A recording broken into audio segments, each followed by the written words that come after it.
안드로이드 개요 강의 시작하겠습니다.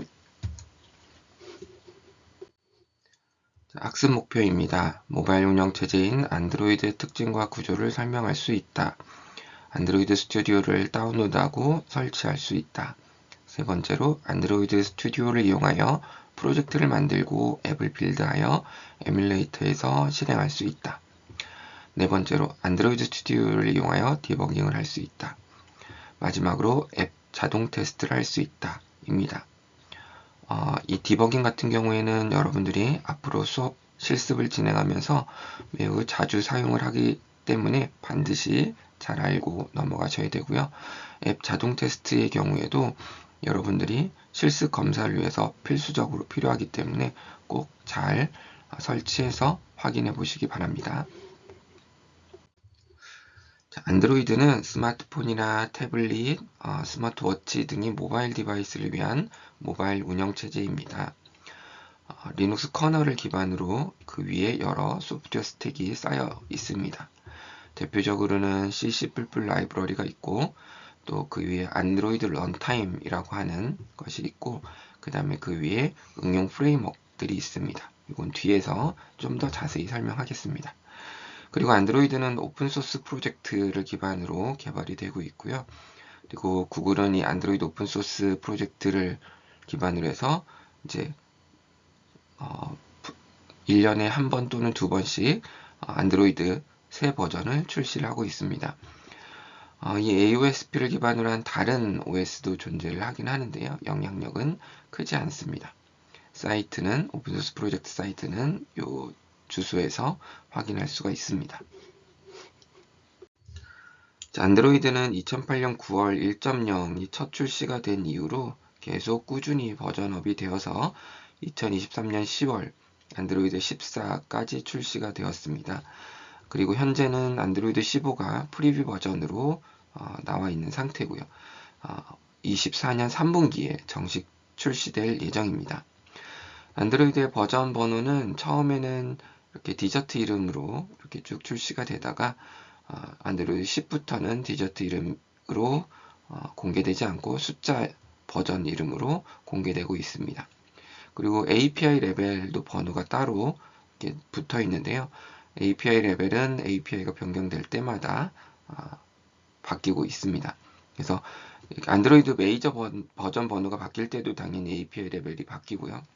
이렇게 마이너 버전이 바뀔 때도 API 레벨이 바뀌는 경우들이 있습니다. 그래서 현재는 안드로이드 14의 경우에는 API 레벨 34이고 내부 코드명은 이제 업사이드 다운 K입니다.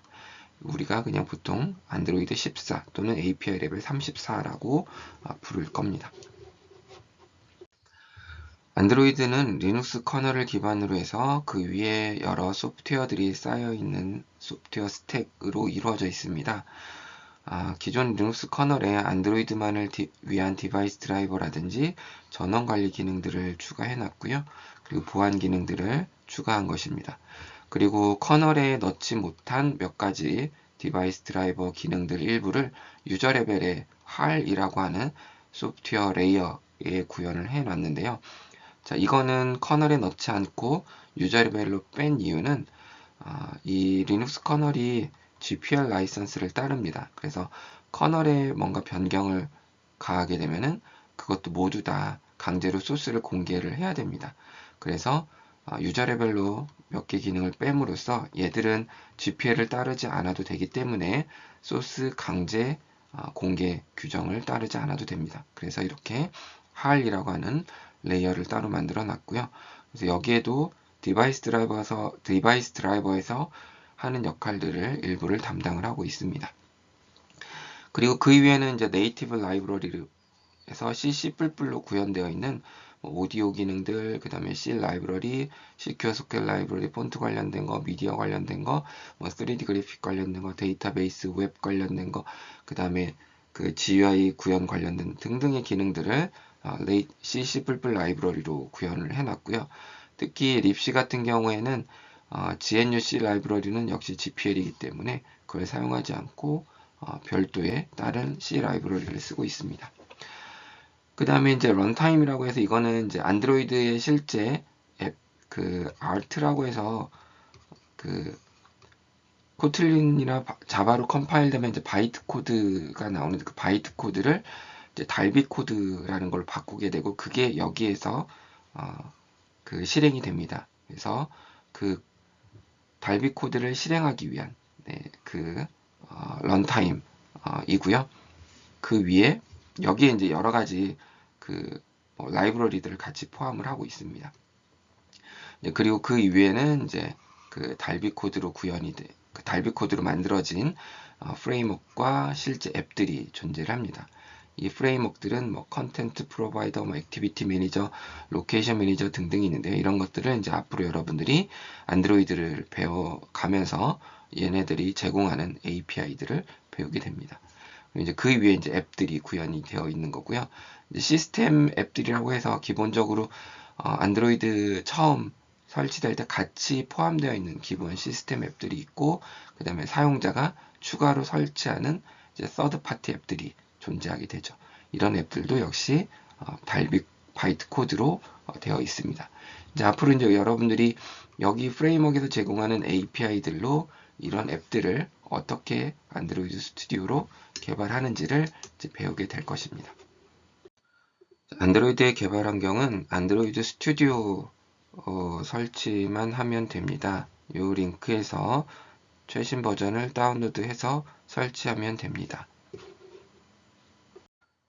스튜디오를 설치한 다음에 이제 프로젝트를 새로 만들어서 간단하게 앱을 한번 만들어 볼 텐데요. 처음 안드로이드 스튜디오를 시작을 하면 웰컴 투 안드로이드 스튜디오 다이얼로그가 보일 거고요. 한 번 이상 시작 프로젝트를 만든 이후에는 프로젝트가 열려 있는 상태로 마지막에 열었던 프로젝트가 열린 상태로 시작이 됩니다.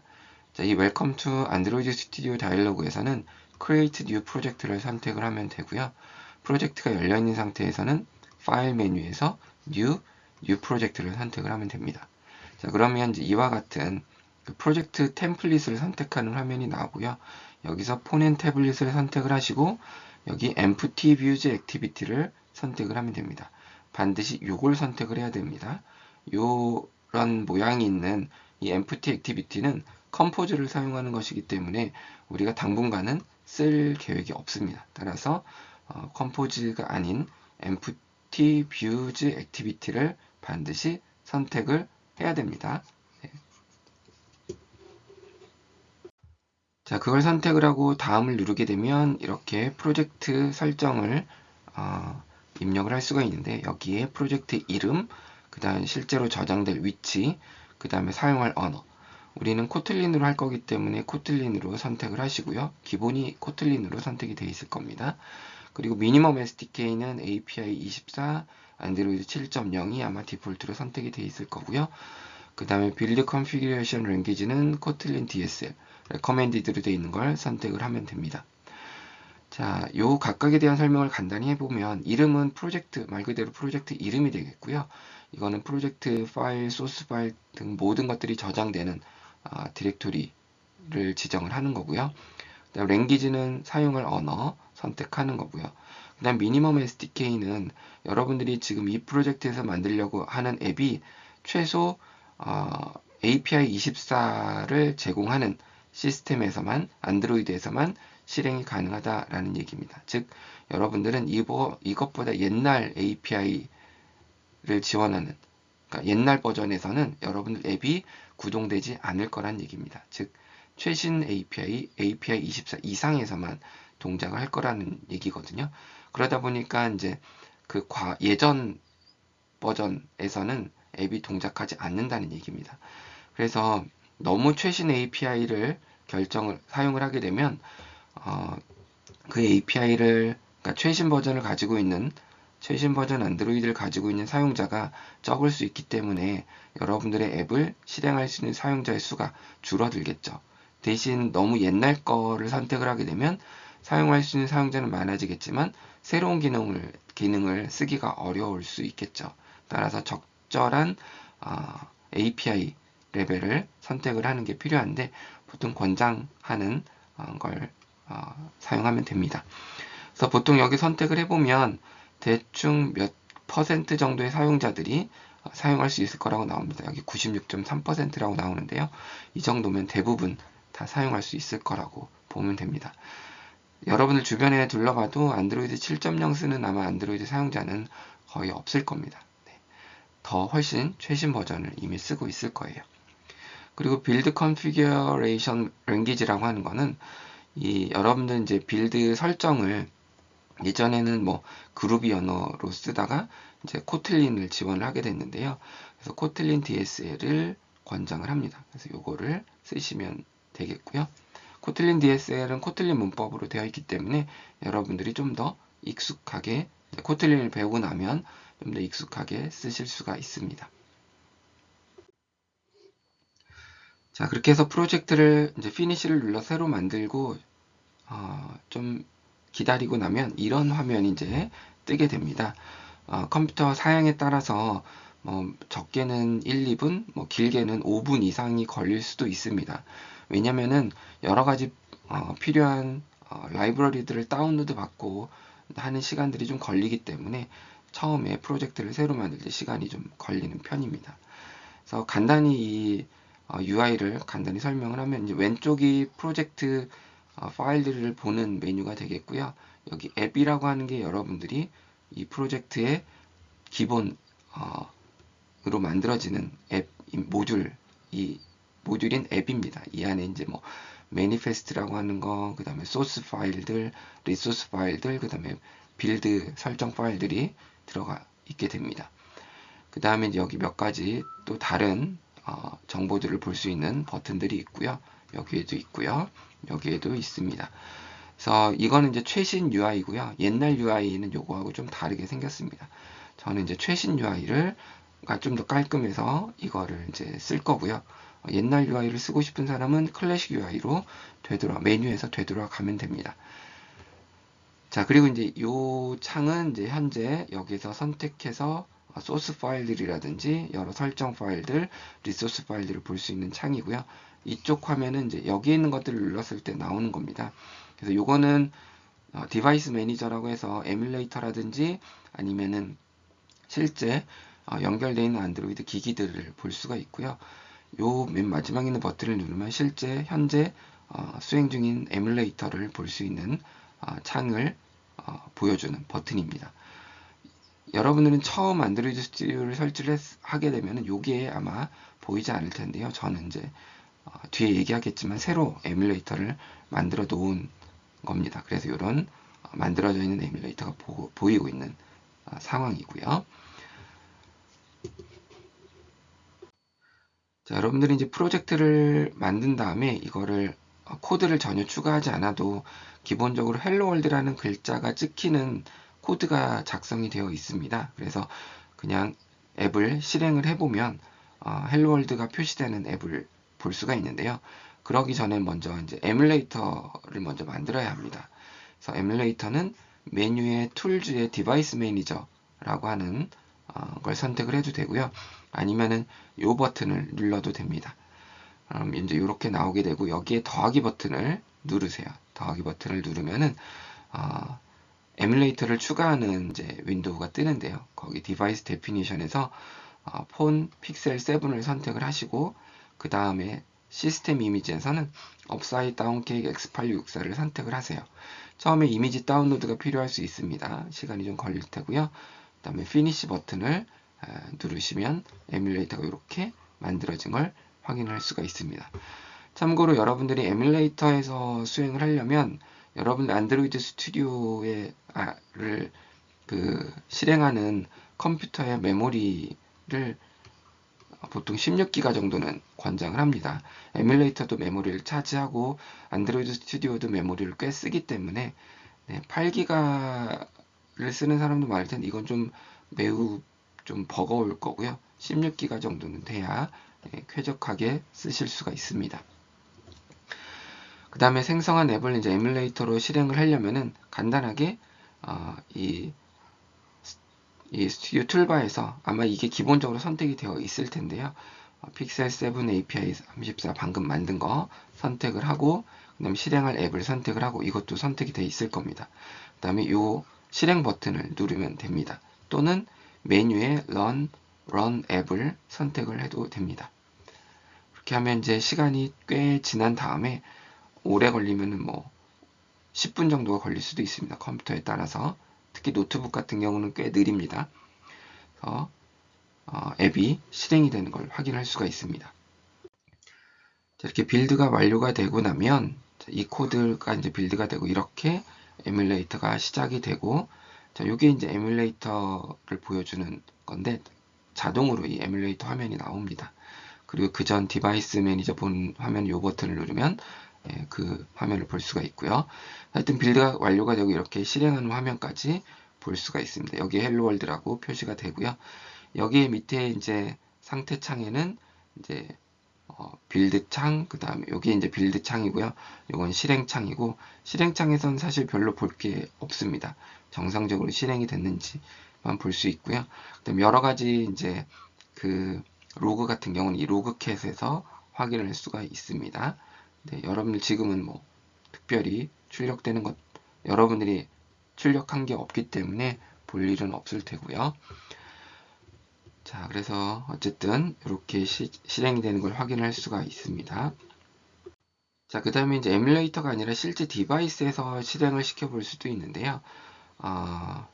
일단은 여러분들이 이 실제 디바이스에서 실행을 해보려면은 윈도우즈 같은 경우에는 예전에 그 USB 드라이버가 먼저 설치가 되어 있어야 합니다. 그래서 여기에서 찾아서 설치를 하면 되는데, 일단 지금은 최신 윈도우에서는 굳이 그럴 필요가 없는 것 같아요. 그래서 여러분들이 해보고 안 되면 여기에서 드라이버를 찾아서 설치를 하면 됩니다. 이건 이제 윈도우즈에서 개발할 때만 해당되는 얘기입니다.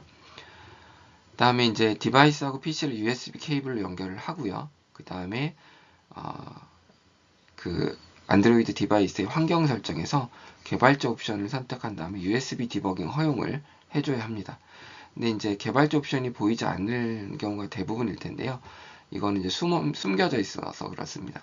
그래서 환경 설정에서 디바이스 정보를 선택한 다음에 빌드 번호 정보를 손가락으로 7번을 터치를 하게 되면 개발자 옵션이 활성화가 됩니다. 그래서 이렇게 활성화를 시키고 USB 디버깅 허용을 하면 됩니다. 자, 그 다음에 이제 아까와 마찬가지로 이제 앱을 실행을 하면 되는데요.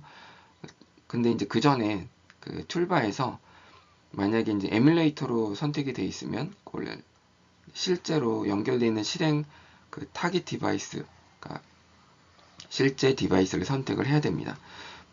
대부분 삼성 갤럭시가 많을 테니까 아마 삼성 뭐라고 써 있을 겁니다. 그걸 선택을 한 다음에 아까와 똑같이 런 앱이나 이렇게 생긴 삼각형 버튼을 누르면 실제로 여러분 디바이스에서 실행되는 걸 확인을 할 수가 있습니다. 실제 디바이스를 가지고 여러분들이 테스트하는 경우는 아마 거의 없을 테고요. 간혹 이제 여러분들 컴퓨터 안드로이드 스튜디오가 상태가 이상해져서 에뮬레이터가 제대로 안 되는 경우들이 간혹 생깁니다. 뭐 에뮬레이터를 다시 지우고 다시 설치하고 뭐 어떤 걸 해봐도 안 되는 그런 애매한 상태. 이제 윈도우를 새로 깔기도 그렇고, 그럴 경우에 이제 실제 디바이스에서 테스트를 해보면 되고요. 아니면은 그 메모리가 너무 적어서, 여러분들 컴퓨터 메모리가 너무 적어서 에뮬레이터까지 시작하고서는 좀 개발하기가 버거울 경우에, 그런 경우에 제한적으로 실제 디바이스에서 테스트를 하시고, 대부분은 에뮬레이터에서 하시는 게 제일 편하게 공부를 할 수가 있습니다. 자, 그 다음에 안드로이드 스튜디오에서 디버깅하는 방법을 보도록 하겠습니다. 여러분들이 지금까지 여러 프로그래밍 언어를 배우면서 디버깅들을 많이 해봤을 텐데요. 안드로이드 스튜디오도 디버깅 방법을 비슷하게 제공을 합니다. 그래서 디버깅을 잘 해야 여러분들이 실습도 무난히 할 수가 있고 제대로 개발을 할 수가 있게 됩니다. 자, 일단은 예외나 오류가 발생했을 때 디버깅을 어떻게 하는지를 보면, 이제 예외가 발생을 하게 되면 그 로그캣에 보면은 콜스택이 출력이 됩니다. 그래서 어디가 오류가 났는지를 확인할 수가 있고요. 그렇게 해서 파악이 되면 오류가 나기 직전 위치에다가 디버깅을 위한 중단점, 브레이크 포인트를 설정을 합니다. 어딘지 전혀 모르겠다. 그럼 이제 시작 부분부터 해서 하나씩 진행해 나가는 것도 방법인데, 이런 경우는 아마 거의 없을 겁니다. 이렇게 중단점을 이제 설정을 하고 나서 디버그 모드로 실행을 하게 되면 중단점에서 실행이 멈추게 되고, 거기서부터 이제 한 스텝씩 실행하면서 오류 원인을 이제 파악을 하면 되죠. 변수 값을 살펴보라든지 해서 무슨 오류인지, 아니면 이렇게 중단점하고 디버그 모드를 하지 않더라도 오류나 위치만 보고도 바로 그 잘못을 쉽게 알 수 있는 경우도 있고요. 그게 모르겠다 그럼 이렇게 중단점 지정하고 디버그 모드로 실행을 해보면 됩니다. 그 다음에 이제 예외나 오류가 발생을 하지 않고 이상하게 동작을 한다 라면, 이런 경우에는 적당한 부분에다 이제 중단점을 설정을 하고, 역시 마찬가지로 디버그 모드 실행하면서 역시 한 스텝 실행하면서 변수값을 확인해 보는 것도 방법입니다. 자, 제가 하나의 예로 강제로 예외를 발생을 시킨 다음에 위치를 파악하고 디버깅 중단점 걸고 디버그 모드 실행하는 걸 한번 볼게요. 제가 여기 main activity kt라는 파일에다가, 이 파일에다가 11번째 라인에다가 강제로 익셉션을 발생을 시키는 코드를 추가를 했습니다. 자, 이렇게 하고 실행을 하게 되면은 여기 로그캣에 보면은 이제 실행을 하고 이제 로그캣을 보면은 이렇게 콜 스택이 출력이 되고 어느 위치인지가 나옵니다. 이제 실제로 이제 오류가 나면서 이제 그 함수 콜 스택이 이제 쭉 보이게 되는데, 이제 우리가 작성한 코드, 즉 우리가 작성한 코드라는 게 이제 이 main activity kt 파일이거든요. 거기에 해당되는 부분을 찾아보면 됩니다. 이거는 안드로이드 시스템에 있는 코드이기 때문에, 여러분들이 작성한 코드가 아니기 때문에 이거는 봐봐야 별 의미가 거의 없고요.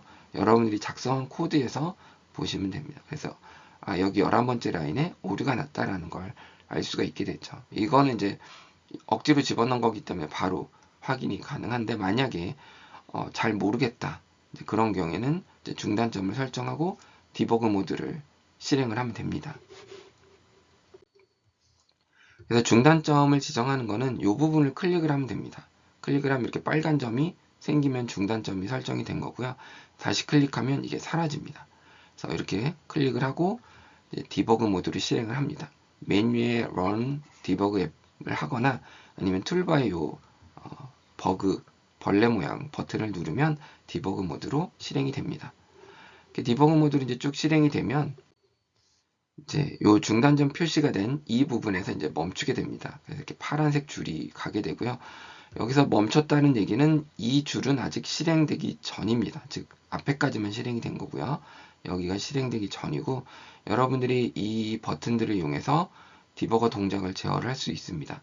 그래서 이거는 이제 아예 중단시키는 거고, 이거는 컨티뉴 계속 다시 진행을 시키는 거고, 이건 스텝 오버, 즉 함수 안으로 들어가지 않고 그냥 이 한 라인을 지나가면서 실행하는 겁니다.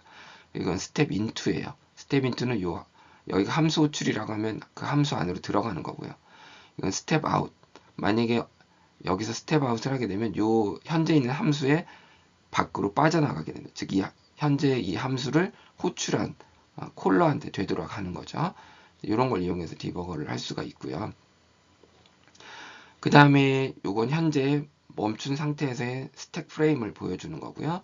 요건 현재 변수들을 볼 수가 있습니다. 그래서 여기에 뭐 지금 로컬 변수로는 인자가 하나 있죠. save instance state라는 요거의 값을 볼 수가 있고, 디스 포인터 값도 볼 수 있고, 여러분들이 여기다가 더 다른 감시할 변수들을 추가할 수도 있습니다. 그리고 이 밑에는 이제 콘솔로 출력되는 걸 볼 수가 있고요. 여러분들이 나중에 보긴 하겠지만 뭐 프린트 ln 같은 함수를 이용해서 이 콘솔 출력, 그 디버그를 편하게 할 수 있게 콘솔 출력을 할 수가 있습니다. 그런 내용들을 여기서 확인할 수가 있게 되고요. 요거는 콘솔로도 이렇게 출력이 되지만 요 로그캣에서도 확인할 수가 있습니다. 한 번 더 얘기하자면 요거는 빌드 창, 빌드 상황을 보는 거고, 요거는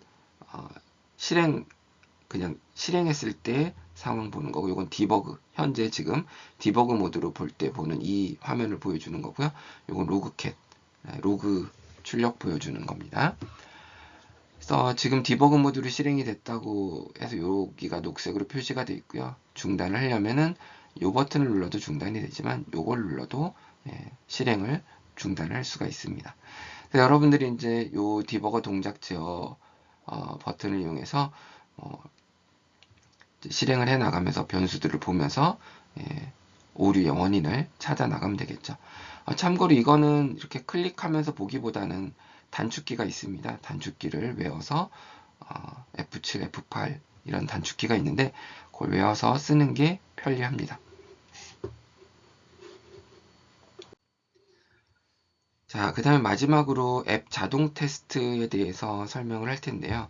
애피움이라고 하는 요 프로그램을 이용해서 앱 자동 테스트를 합니다. 이 앱 자동 테스트는 여러분들이 나중에 안드로이드 앱을 개발한 다음에 테스트를 위해서 여러분들이 직접 활용을 할 수도 있고요. 우리 수업에서 실습 검사를 하기 위해서도 사용을 합니다. 안드로이드 앱의 테스트 방법은 안드로이드 스튜디오가 제공하는 유닛 테스트나 에스프레소 테스트도 있습니다. 이걸 사용할 수도 있는데 에피움을 이용하는 방법도 있는데 에피움을 이용을 하게 되면 이걸 잘 익혀두면 여러분들이 웹 테스트를 하는 것에서도 비슷한 방법으로 웹에 이제 셀레니움이라고 하는 게 있는데요. 이 셀레니움이랑 이 에피움이랑 사용하는 방법이 아주 비슷합니다. 거의 같은데요. 그런 거에서도 활용을 할 수가 있고 그 다음에 안드로이드, 아이폰 구분하지 않고 에피움을 이용할 수도 있습니다. 또 이제 플러터라고 하는 또는 플러터 말고 리액트 네이티브라고 하는 이제 안드로이드랑 아이폰이랑 뭐 이런 것들을 다 같이 한 번에 개발할 수 있는 그런 프레임워크들이 있는데요. 그런 것들도 에피움으로 테스트를 할 수가 있다는 장점이 있습니다. 그래서 에피움을 배워두면 여러모로 쓸모가 있고요. 그 다음에 이제 테스트 언어도 테스트 케이스 작성도 우리 수업에서는 파이썬을 쓰겠지만 이것뿐만 아니라 여러 가지 언어들 자바 그 다음에 자바스크립트 등등 여러 가지 언어들을 이용해서도 테스트 케이스를 만들 수가 있다라는 장점이 있습니다. 그리고 좀 전에 얘기했지만 iOS, 안드로이드, 윈도우즈 앱 모두 다 테스트가 가능하고요. 자, 이제 이걸 에피움을 사용을 하려면 일단 에피움을 먼저 환경을 설치를 하고요. 그다음에 우리가 파이썬으로 할 거기 때문에 파이썬 모듈 설치를 해야 됩니다. 여러분 파이썬 쓸 줄 모르는 사람들은 파이썬 공부를 꼭 하시기 바랍니다. 아마 1학년 때 파이썬을 다 배웠기 때문에 당연히 쓸 수 있을 거라고 생각을 합니다. 그래서 파이썬 모듈 에피움 파이썬 클라이언트라고 하는 걸 반드시 설치를 해야 합니다. 에피움 설치는 다음 슬라이드에 설명하겠습니다. 자, 에피움 설치는 여기에서 설치 관련된 설명을 볼 수가 있고요. 그 다음에 설치를 하기 위해서는 에피움을 따로 다운로드 받을 게 아니라 Node.js가 먼저 설치가 되어 있어야 됩니다. 그래서 버전 18 이상, 그 다음에 npm은 8 이상이 설치되어 있어야 하고요. 그래서 Node.js가 설치되어 있지 않은 사람은 반드시 설치를 먼저 하시고요. 그 다음에 에피움 설치는 npm i 글로벌리하게 시스템 전체에서 사용할 수 있도록 해서 에피움이라고 설치를 하면 됩니다. 만약에 이미 설치되어 있거나 아니면 더 최신 버전으로 업데이트해야 될 상황에선 이렇게 업데이트를 하면 되고요. 현재 설치되어 있는 버전을 확인하려면 이와 같이 확인할 수가 있습니다. 자, 그 다음에 우리가 안드로이드에서 사용할 UI 오토메이터 2라고 하는 에피움 드라이버가 추가로 설치가 되어야 됩니다. 설치는 이렇게 설치하면 되고요. 만약에 업데이트를 해야 된다, 그럼 이렇게 업데이트 명령으로 업데이트를 하면 됩니다. 설치되어 있는 드라이버들과 버전을 확인하려면 이렇게 확인을 할 수가 있고요. 그 다음에 파이썬 모듈 PIP로 에피움 파이썬 클라이언트 설치해야 되고요. 그 다음에 환경 변수 안드로이드 홈과 자바 홈을 반드시 또 해줘야 됩니다. 안드로이드의 SDK 설치 위치고요. 이거는 여러분들이 안드로이드 여러분들 이따가 제가 실제 제 거를 보여줄 텐데 여러분들 아마 비슷한 위치일 겁니다. 그걸 환경 변수로 지정을 해야 되고 그 다음에 자바 홈 JDK 설치 위치인데 가급적이면 안드로이드 스튜디오에 포함되어 있는 걸 지정을 하면 됩니다. 여러분들이 자바 개발 툴킷을 별도로 설치해서 그걸 사용을 이미 기존에 하고 있다면 그래서 기존에 이미 이게 설정이 되어 있다면 그냥 사용을 하면 되고요. 혹시라도 문제가 된다면 안드로이드 스튜디오에 있는 걸 사용을 하시면 됩니다. 그래서 이거는 실제로 제 컴퓨터에 설치되어 있는 환경인데요. 여러분들도 윈도우즈라고 하면 파워쉘을 쓰는 걸 권장을 합니다. 파워쉘 여러모로 편하기 때문에 윈도우즈 명령창보다는 파워쉘을 쓰시길 바랍니다. 그래서 노드 버전 확인해 보면 저 같은 경우는 20.11.1이고요. npm 같은 경우는 10.5가 설치되어 있고요. 그 다음에 에피움 설치되어 있는 건 2.5.1이 설치되어 있고, 에피움 드라이버 UI 오토메이터 2.45.1이 설치되어 있습니다. 그 다음에 에피움 파이썬 클라이언트 같은 경우에는 3.2.1이 설치가 되어 있고요. 그 다음에 안드로이드 홈 환경은 사용자 디렉토리에 앱 데이터 밑에 로컬 밑에 안드로이드 밑에 SDK에 여러분들이 특별히 설정을 변경하지 않는 모두 다 여기에 설치가 되어 있을 겁니다. 그래서 안드로이드 홈을 안드로이드 스튜디오가 설치할 때 환경 변수를 설정을 이미 해놨을 수도 있을 거예요. 그래서 확인해보고 안 돼 있으면 여러분들이 환경 변수 설정하는 그 설정 윈도우의 설정에 들어가서 설정을 하면 됩니다. 그래서 여기는 당연히 여러분들 계정일 거고요. 이건 제 계정 컴퓨터이기 때문에 JYHU로 되어 있는 거고요. 그 다음에 자바홈 같은 경우 보면은 이제 저 같은 경우는 안드로이드 스튜디오에 포함되어 있는 안드로이드 그 자바 JDK 위치를 지정을 한 거고요. 이것도 여러분들이 이미 자바 개발 환경이 갖춰져 있어서 잘 쓰고 있다면 그걸 쓰시면 되고, 그렇지 않고 새로 해야 되면은 이렇게 하시면 되고요. 요 위치도 여러분들이 설치할 때 특별히 건들지 않았다면 같은 위치에 설치가 되어 있을 겁니다. 자, 이렇게 여러분들 설치되어 있는 환경들 확인을 해 보시면 되겠고요. 자, 실제로 그래서 테스팅은 어떻게 하냐면, 일단 에피움은 이 에피움이라고 하는 서버입니다. 서버이고, 이 서버가 에뮬레이터라든지 아니면 실제 기기를 시작시키거나 해서 테스트를 하고요. 여러분들 그 안드로이드 이제 파이썬 스크립트를 이제 시작을 할 텐데, 얘가 서버에 네트워크로 접속을 해서 명령을 보내면 얘가 해당 명령을 이쪽으로 보내서 이제 여러 가지 동작들을 처리하고 여기에 있는 이제 내용들을 읽어가지고 얘한테 전달을 해줍니다. 그래서 실제로 우리는 한 컴퓨터에서 다 이거를 하겠지만 이 에피움을 별도의 서버에 설치를 해서 파이썬으로 원격 테스트 서버에다가 요청을 해서 그렇게 할 수도 있습니다. 그런 식으로도 테스트를 할 수가 있고, 그래서 실제로 이런 테스트하는 환경을 제공하는 클라우드 서비스도 존재를 합니다. 그렇지만 우리는 한 컴퓨터에서 다 할 거고요. 그래서 어쨌든 그래서 에피움 서버라고 부르고요. 에피움 서버는 그냥 에피움이라고 입력해서 서버를 시작을 할 수가 있습니다. 자, 그 다음에 이제 안드로이드 스튜디오에서 에뮬레이터를 시작시킨 다음에 이거 반드시 먼저 에뮬레이터를 시작을 해야 됩니다. 그리고 테스트 코드 파이썬 스크립트를 실행을 하면 됩니다. 에뮬레이터를 시작하는 방법은 이 에뮬레이터 목록 나오는 디바이스 매니저에서 에뮬레이터 이름 옆에 보면 이렇게 시작 버튼 같은 게 있습니다. 이렇게 삼각형으로 되어 있는 요걸 눌러서 시작을 해도 되고요. 아니면 커맨드 라인에서 에뮬레이터라는 명령어를 이용해서 시작할 수도 있습니다. 이 방법은 여러분들이 안드로이드 개발자 사이트나 구글에서 그 안드로이드 에뮬레이터 커맨드 라인, 명령창 실행 이런 걸로 검색해 보면 방법은 쉽게 찾을 수 있고 어렵지도 않습니다. 자, 이 테스트 코드는 제가 여기에 링크에 있고요. helloworldtest.py라고 되어 있는데, 요거는 empty views activity 처음 여러분들 프로젝트 만들었던 그거를 소스 수정 없이 만든 APK를 테스트해 볼 수 있습니다.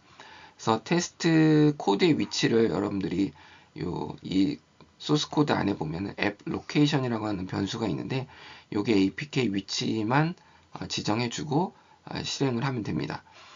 이 APK라고 하는 거는 여러분들이 안드로이드 앱을 만들면 보통 APK 아니면 번들 이 두 가지 형태의 그 패키지로 만들 수가 있습니다. 이건 옛날에 쓰던 거고, 이건 이제 최신에 나온 패키지인데, 우리는 요걸 일단은 실습할 때는 요걸 사용을 할 겁니다.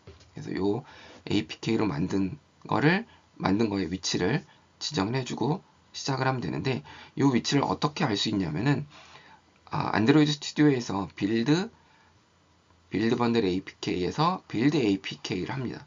빌드 APK를 하면은 APK가 완료되고 안드로이드 스튜디오 화면 오른쪽 아래에 빌드가 완료됐다는 말과 함께 위치를 알려준 로케이트라고 하는 링크가 보입니다. 그걸 클릭을 하면 해당되는 그 만들어진 APK의 위치를 알 수가 있고요. 여러분들이 실습 제출할 때도 이렇게 빌드 APK로 생성된 APK를 꼭 제출을 해야 합니다. 반드시 그렇게 해야 되고요. 자, 그래서 그렇게 해서 이렇게 파이썬 헬로 월드 테스트 파이라고 해서 실행을 하면 정상적으로 다 테스트가 되면 OK가 출력이 될 거고요. 오류가 있으면 예외가 발생하거나 아니면 다른 오류 메시지가 출력이 될 겁니다. 자, 이게 이제 그 헬로 월드 테스트 파이썬 스크립트인데요. 이거는 뭐 여러분들이 더 공부하고 싶은 사람은 쭉 그 에피움 사이트를 보시면서 이 코드를 보시면 되고요. 간단하게만 얘기를 하자면 이 find element라고 하는 거는 그 특정 그 화면에 있는 여러 가지 그 UI를 보여주는 요소들 중에 요거에 해당되는 요소를 찾으라는 겁니다. 그리고 요거에 해당되는 걸 기술하는 방법으로 엑스패스라고 하는 방법을 쓴 건데, 엑스패스는 여러분들이 웹에서도 비슷하게 활용할 수 있는 그런 그 지정 방법입니다. 그래서 이거는 안드로이드 위젯의 텍스트 뷰라고 하는 것 중에 그 안에 내용이 헬로 월드라고 하는 글자인 그걸 찾으라는 얘기입니다. 그래서 그거를 찾았는데 정상적으로 찾으면은 이제 그게 리턴이 되고요. 만약에 못 찾게 되면 이렇게 익셉션이 발생을 하게 됩니다. 정상적으로 찾은 경우엔 이렇게 텍스트의 내용을 출력하고 오케이. 텍스트의 내용이라는 건 당연히 이거 똑같은 거겠죠. 헬로 월드. 그리고 OK를 리턴하도록 그렇게 되어 있는 겁니다. 그리고 참고로 두 번째 제가 주석 처리하는 거는 id가 텍스트 뷰인 거. 이건 나중에 우리가 배우면 이해가 될 건데요. 이 위젯에 id를 부여를 하고 이 id에 해당되는 걸 찾으라라는 얘기입니다. 그래서 이 테스트 마이 앱이라고 하는 메소드는 그렇게 헬로 월드라고 글자가 화면에 그러니까 표시되는 텍스트 뷰 위젯을 찾아서 리턴해 주는 겁니다. 그렇게 해서 리턴하면 그걸 결과로 받아서 이제 출력을 해주고 끝입니다. 그 다음에 이제 테스트할 앱 위치를 우리가 요 클래스 생성자 인자로 주게 되는데, 이 위치가 이제 아까 얘기했던 빌드 APK를 한 후에 로케이트를 눌러가지고 나온 그 APK 위치, 그러니까 요 앱 디버그 APK까지 전체 경로를 주면 됩니다. 이렇게 쭉 주면 되고요. 요 R은 파이썬에서 요런 그 escape 문자가 해석되지 않도록 하는 거기 때문에 요렇게 쓸 경우에 R자를 반드시 붙여야 되죠. 그래서 보시면 저 같은 경우는 이제 뭐 안드로이드 스튜디오 프로젝트 밑에 마이 애플리케이션 2번이라는 디렉토리 밑에서 만들어진 프로젝트 밑에 밑에 이렇게 앱 디버그 APK다라는 얘기입니다. 그래서 여러분들이 이제 제출할 때는 요 APK 파일을 이제 제출을 하면 되는 거죠. 근데 이제 이게 이름이 같다 보니까 제출할 때 다른 뭐 지난주 과제랑 헷갈리거나 멍뚱한 거랑 헷갈려서 잘못 제출하는 경우들이 있는데, 그래서 제가 다운로드해서 그러니까 제출한 걸 반드시 다시 다운로드해서 확인을 꼭 해보라고 하는 얘기입니다. 자, 이상으로 안드로이드 개요, 스튜디오 설치하는 거, 프로젝트 생성하고 앱 실행하는 거, 앱을 에뮬레이터 또는 실제 디바이스에서도 실행할 수 있다고 살펴봤고요. 그 다음에 디버깅하는 것도 살펴봤습니다. 그리고 에피움을 이용해서 앱 자동 테스팅하는 것도 살펴봤고요.